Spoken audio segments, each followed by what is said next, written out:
계속해서 대구 경북 소식 전해드리겠습니다.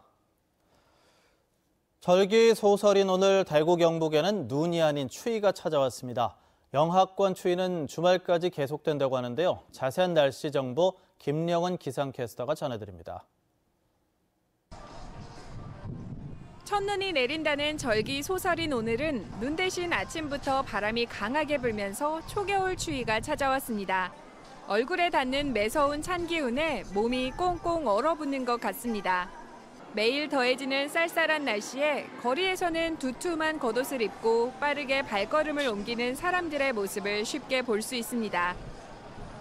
날이 너무 추워져가지고 저 광주에서 왔는데 대구가 더 추운 것 같아요. 경상도 따뜻하다 했는데 그래가지고 패딩을 입어도 추워요.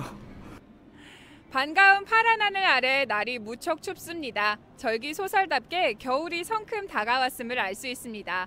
코트에 모자, 목도리와 장갑까지 꼈음에도 바깥에 서 있으면 바람이 참 차갑게 느껴지는데요. 내일부터 주말까지 우리 지역 초겨울 날씨가 계속 이어지겠습니다. 금요일인 내일은 아침 최저 기온이 대구 영하 2도 등 대부분 지역이 영하권으로 출발하겠습니다. 낮 최고 기온은 대구 9도 등 종일 영상 10도를 밑돌겠고 바람이 강해 체감 온도는 더욱 낮겠습니다. 주말 동안에는 토요일에 눈과 비가 한 차례 더 내리면서 추위가 심해지겠고 일요일이 돼서야 조금씩 추위가 풀릴 것으로 보입니다. 찬바람과 함께 대기 또한 점차 건조해질 것으로 보여 각종 화재 예방과 건강 관리에 각별히 유의하셔야겠습니다. 기상캐스터 김영은이었습니다. 봉화에 있는 영풍 석포제련소 환경오염 문제가 제기되면서 2014년 국감 당시 정부가 주민 건강조사 등을 약속했지만 결과가 제대로 공개된 적은 없었습니다. 단독 입수한 주민 건강 영향조사 결과 보고서 내용 알려드립니다. 엄지원 기자입니다. 안동 MBC가 정보공개 청구를 통해 입수한 제련소 주변 지역 주민 건강 영향조사 결과 보고서입니다. 2015년 11월부터 3년간 환경부와 봉화군이 1, 2차 두 번에 걸쳐 4억 5천여만 원을 투입해 동국대 의대에 건강검진을 의뢰했는데 제련소가 있는 석포면 주민의 38%, 771명의 건강 상태를 조사한 결과는 심각했습니다. 소변과 혈액에서 나온 카드뮴과 남농도는 우리나라 국민 평균보다 각각 3.47배, 2.08배 높은 수치였습니다. 특히 농도는 제련소와 가까운 거리일수록 또 제련소 근무력이 있는 사람일수록 짙게 나왔습니다. 이 중 주민 99명은 건강에 나쁜 영향을 미칠 수 있는 중금속 고농도자로 분류됐습니다. 중금속 노출은 건강 상태로 연결됐습니다. 비염과 결막염, 가래 등 호흡기 이상 증상을 호소하는 이가 대조군인 무리하면보다 많았는데 보고서에는 석포 주민들이 이산화질소와 이산화황 등에 노출돼 증상이 유발됐을 것으로 추정한다고 해석했습니다. 특히 중금속 농도 축적에 의해 발생할 수 있는 신장과 간장 기능 이상자도 각각 100여 명 안팎의 주민에게서 발견됐습니다. 중금속이 주로 신장 손상을 많이 일으킵니다. 이 환경 중에서도 중금속이 많이 검출되는 그런 사정이 있기 때문에 그렇다면 이 석포면 주민들에서 높은 신장 질환은 중금속에 의해서 유발됐을 가능성이 있다.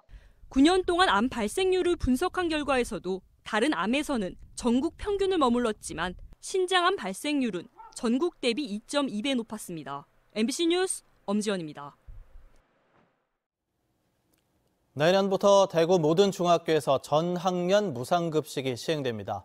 애초 내년엔 중학교 1학년만 먼저 무상급식을 하고 2021년까지 단계적으로 중학교 3학년까지 확대할 계획이었습니다. 대구시와 대구시교육청은 시의회 예산 심의를 앞두고 예산 분담 방안을 포함해 이같이 합의했습니다. 무상급식 예산 416억 원은 대구시 166억 원, 대구시교육청 208억 원, 8개 구군이 42억 원씩 분담합니다. 중학교 전면 무상급식은 권영진 대구시장과 강은희 대구시교육감 공통 공약이었지만 재정 여건 등을 이유로 단계적 도입을 주장해 학부모와 시민단체들이 반발해왔습니다.